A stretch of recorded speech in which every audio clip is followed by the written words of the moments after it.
All right, so we have lost emails, bias, and now the secret society. Is this all a distraction on the part of Republicans to end the Russia investigation, or is something rotten in the state of Denmark? Let me go to my jewel-encrusted party panel from Reason.com, where he serves as associate editor. Robbie Suave is here, along with Washington Examiner commentary editor Tim Carney, and author of Dear Reader, the unauthorized autobiography of Kim Jong-il, and host of You're Welcome. It's Michael Malice. Welcome back, everyone. Welcome. So this all sounds like some crazy conspiracy theory. Right. I mean, but we're living in a time where Alex Jones is probably closer to the truth than much of the corporate press. There was a conspiracy to defend Kevin Spacey. There was a conspiracy to defend Harvey Weinstein. The DNC conspired with Hillary Clinton to get her the nomination. And remember in the 90s, Hillary Clinton went on morning television and said, there's a conspiracy against me. In retrospect, she probably knew something the rest of us didn't. When they themselves are using words like secret society, when people's phones are being tapped or people are being surveilled, I mean, we won the Cold War, but the reason these people, the Democrats, are so against the Russians is that they're acting like them. I mean, this is something that's very disturbing. I don't think Congress people would go on stage and make these claims having read it if it's going to be a nothing burger. I think they were genuinely disturbed by what they found out in this memo. Yeah, and the memo and the text, you know, just the text that we've seen between these two and the fact that there's so much missing, and people like Adam Schiff and other Democrats say, and this is what drives me crazy, is, you know, don't let this stuff fall along political lines, because if the federal government and people within the federal government are overstepping these boundaries, everyone has to stand up and say. And there should be bipartisan agreement on that thing. If there's anything where you should be able to get the right and the left coming together, it's, well, the right has a skepticism of government, and the left often has a skepticism of law enforcement. So we ought to come together and say, FBI agents of all people are prone to abusing their power, and we ought to make sure that they're not doing it and have robust congressional oversight. This is one of the things that I really hope we get in these coming years if Democrats take over Congress, is Congress should be overseeing the executive agencies, especially the guys who can arrest you, spy on you, and kill you, such as the FBI. And the ones who have more spy powers now, thanks to the FISA reauthorization. So, I mean, is it just weird? Is it just dismissible as, hey, man, these guys are looking to end the Russia investigation? Yeah, possibly. I mean, we need to learn more. Should there be another investigation? There should always be more investigations. That's fine. I do wish the Republicans were as concerned about the violations of everybody else, all American citizens' rights by law enforcement, by the FBI, by these government agencies, as they seem to be right now, about possible violations of Trump's rights. There's something to look at, and it's a bad thing. It's so hypocritical. You're absolutely right. And it's maddening because these are the people who badmouthed Edward Snowden and said that he should be executed. Right. And he was the one who brought this type of overreach and overstepping to the fore. He was talking about these programs that have not been ended. They have been bolstered. And now you have Republicans that are only outraged because there's a political inconvenience. Well, and same thing for the left. I mean, people have flipped for partisan reasons. Now it's in the Republicans' interest to say, oh, this is a problem. This does violate people's civil liberties because we're looking out for Trump's interests. And the Democrats and the left have said, oh, no, the government is good. Government power is holding people accountable. This is nothing new. How many presidents did J. Edgar Hoover have in the palm of his hand? This is intrinsic to the system, and I don't think how many of them wanted to investigate the FBI? And we're told there were secret files on them, and they would be released in order to This is not new, so I don't think oversight's even enough at this point. All right, well, we're going to have more on the FBI and Russia investigation later in the show, including Jeff Sessions' interview with Special Counsel Robert Mueller. We're going to talk about the memo that reportedly uncovers the levels that the government spies on Americans. First up, though, the deep state kept operating even during the government shutdown, which just came to an end last night when the president signed a deal to keep the lights on for at least a few more weeks. Thank goodness. Even though Senator Schumer tried to draw a hard line on DACA, all McConnell had to do was say it was his, quote, intention to bring up the issue of Dreamers in the coming weeks. 33 Democrats joined the effort to reopen the government. Schumer also tried to strike a deal with Trump last Friday by offering him $1.6 billion in wall funding in exchange for a DACA deal, but the president rebuffed, and now Schumer has taken it off the table entirely. So fickle. Moderates like Democrat Joe Manchin and Republican Susan Collins heralded the deal as the start of a new era of bipartisanship. More left-leaning Democrats, not so optimistic. 2020 hopefuls like Bernie Sanders, Kamala Harris, Elizabeth Warren, they all voted against the spending deal. Congress will have to figure something else out by February 8th when funding is set to run out once again.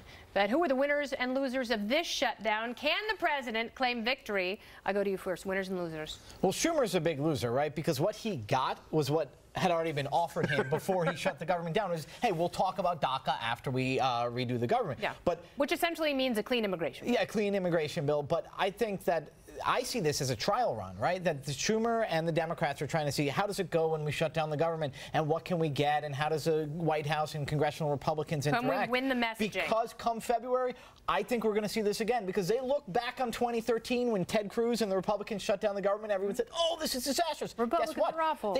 Republicans took the Senate afterwards, and then the guy who was even crazier than Ted Cruz got the nomination, and then he became president. So I think they're trying to up the ante on crazy, burn it all down stuff, and we're going to see this even worse in a month. Yeah. I sure hope that's the case. I'll just make one more point. I was going to say, this is a dream come true. Yeah, for you. I want it all burned down.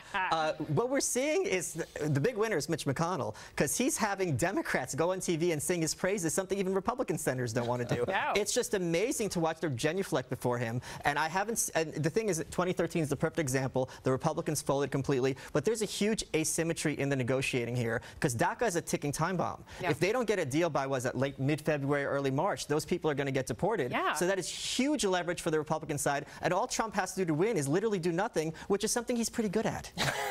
That's really funny. Last word, Robbie. I would just add that I always feel like a loser in the government shutdown debates, because the government's shutting down. I'm a libertarian. Maybe that's good. But then all the things we hate about government keep working. The TSA is still doing its business. ICE is still open for business. So federal prisons.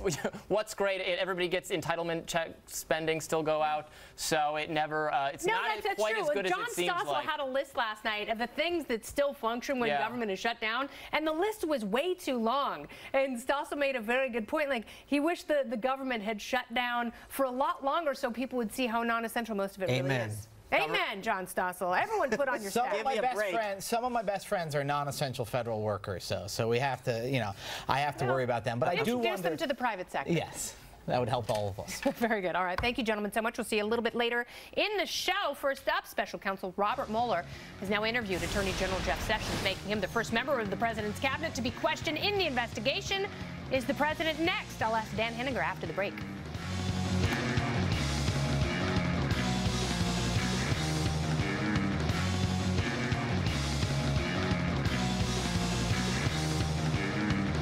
Nothing easier than developing a bad habit. But if you're like most Americans, you think that gorging on sweets is worse than puffing on trees. That's absolutely right. The Wall Street Journal and NBC News have a new poll out on what folks consider to be the most harmful substances. And lo and behold, Americans find sugar more dangerous than weed.